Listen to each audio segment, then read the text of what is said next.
Terima kasih eh.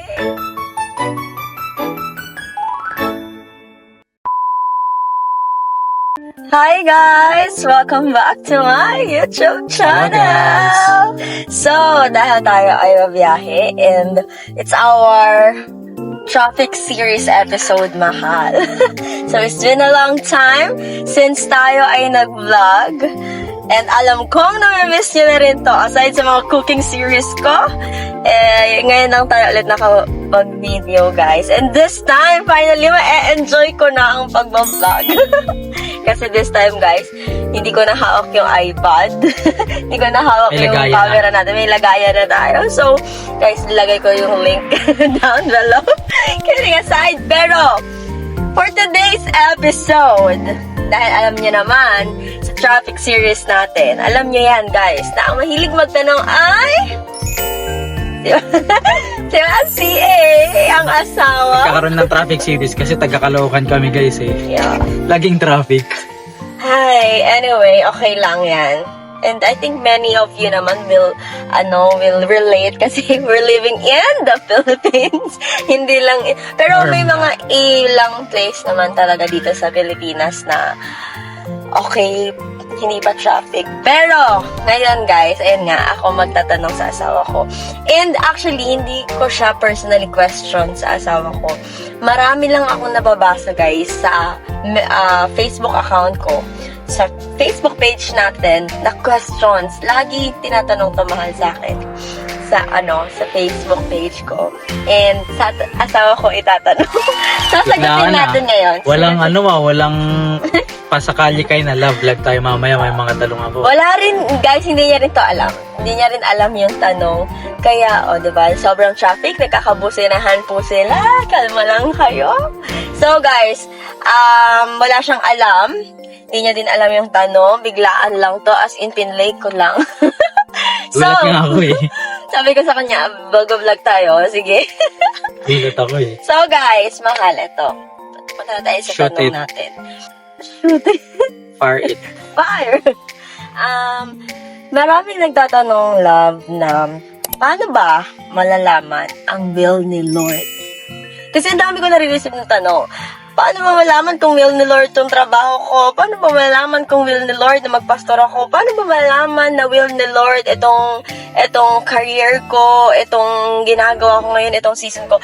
Ang daming questions sa akin yan sa page and hindi ko, guys, maisa-isa because ang hirap, mahaba ang diskusyon yun. Mahaba-habang diskusyon kaya kailangan ko siyang i-film at kasama natin yung asawa ko. Kasama natin yung asawa ko. So, my love, paano ba malalaman ng will ni Lord? Actually, sa iba't iba kasing bagay, halimbawa sa work, mapakulig, pwedeng magkaroon ng mga detailed na answer talaga, depende sa kung anong lalakaran talaga. Iba yung pwede maging sagot na detail sa calling, iba sa work. Pero generally, meron tayong mga pwedeng makonsider na pwedeng pagbasihan natin kung talaga bang kalooban ni Lord yung isang bagay na ginagawa natin ngayon, papasukan pa lang natin o lalakaran pa lang natin. Unang-una, may kapayapaan. So, pareho tayo na isasagot! Akin yun! Punto ko yun! ang una tinanong mo eh. Yeah, that's right. May peace. Peace. So, may kapayapaan dahil yung isang bagay, kahit na mahirap siya, kahit na may challenge siya, at kahit na mukhang imposible siya, kapag galing kay Lord, may kalakip na kapayapaan. Pero yung isang bagay naman na, kaya may mga bagay na mukhang madali lang gawin pero wala kang peace. Parang shortcut lang siya pero walang peace. It's not from the Lord. Yeah. So, isang bagay na pwede nating pagbasihan kung galing ba kay Lord yung isang bagay o hindi. May kapayapaan. Kaya yung tipong hindi mo kailangan itago. Hindi mo kailangang mag-reason out o mag-excuse para lang ipaglaban yung bagay na yun. Kasi, you have peace eh.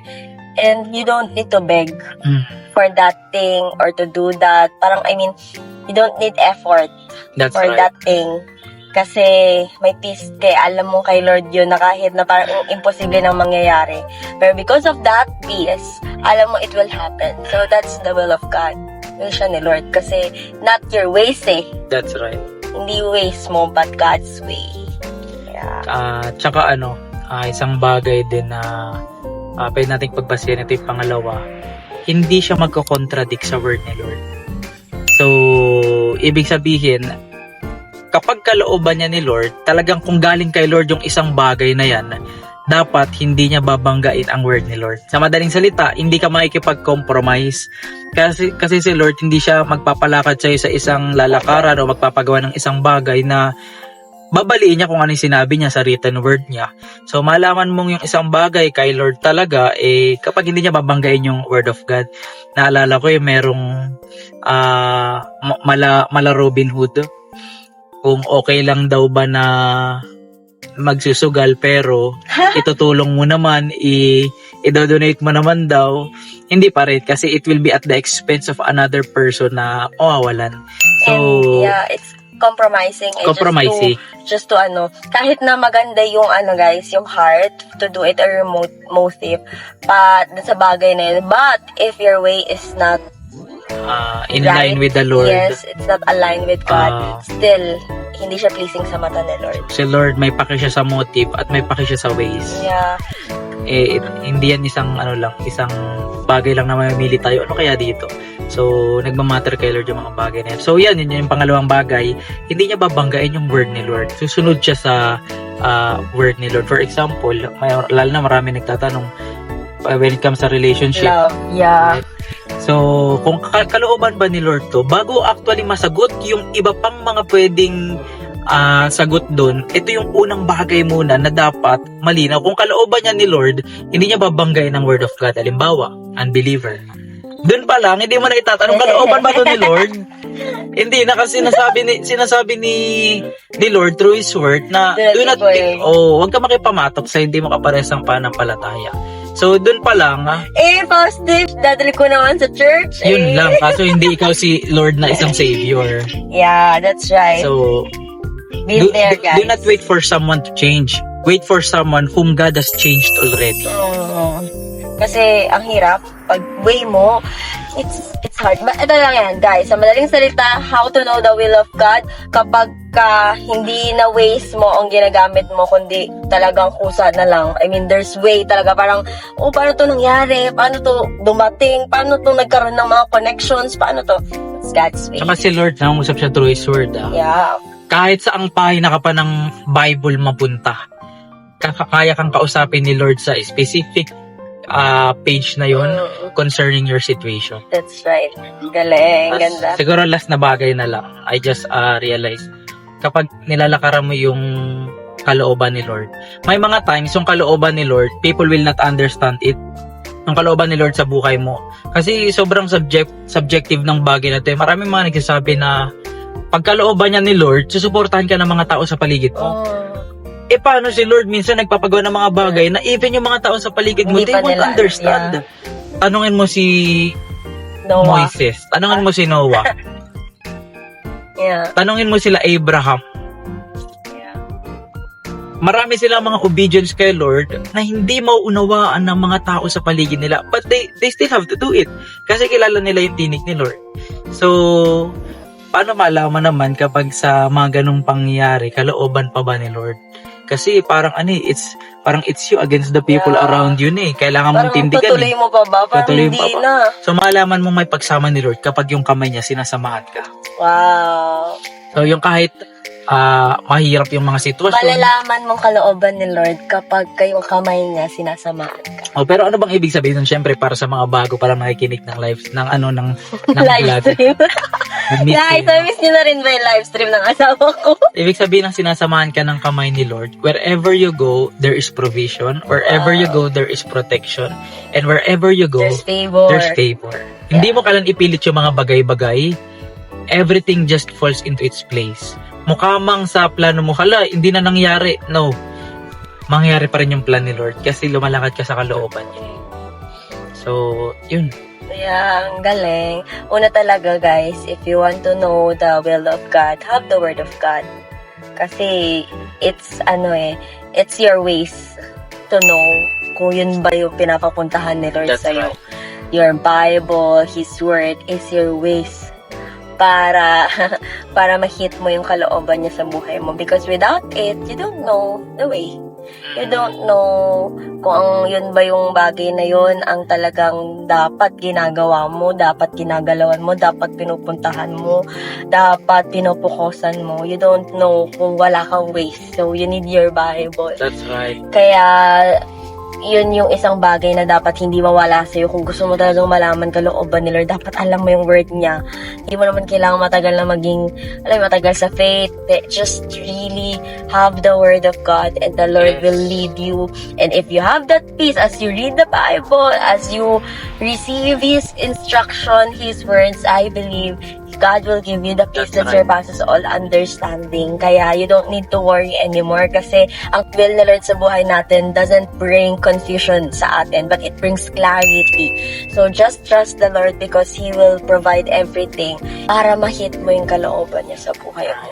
Si Lord hindi siya yung Diyos na, sige, ito yung kalooban ko, bahala ka na ma-distinguish yun, ha? Hindi ganon. Si Lord talaga, kulang na lang as in, ibigay niya yung step by step para sa atin, para lang hindi tayo maswe, para lang hindi tayo maligaw. Gagawin ni Lord yun kasi the Lord talks again and again and again sa atin. He communicates sa atin ng paulit-ulit.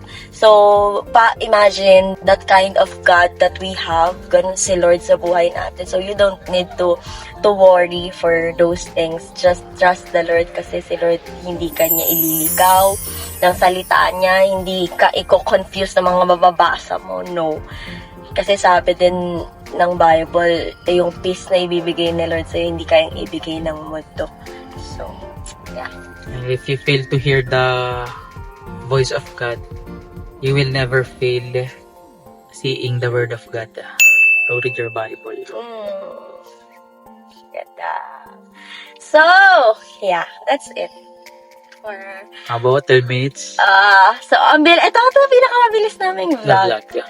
So, yun lang guys. I hope I pray that we really hit God's will in our lives. Kasi hindi tayo ang mga taong nasa kalooban ni Lord. Kahit pa hindi lahat sumusuporta, kahit pa hindi agad lahat naiintindihan. Kasi as time pass by naman, as you obey God, people will understand and people will support it naman. So, don't be discouraged sa area na yun. Just hit God's will because there is joy in His will. Shalom everyone, and don't forget to like, share, and subscribe in our YouTube channel. And here's our accounts. You can follow us on our social media accounts. And please, you can message us on our Facebook pages. Yes. If gusto niyo, may mga tanong kayong gusto pang masagot, I hope and I pray makatulong pa tayo. And I pray that we will always be, love the Word of God. And I pray mabless tayo, magpalakasan tayo always. Yun lang, guys. Shalom and see you in our next vlog. Bye! See you guys.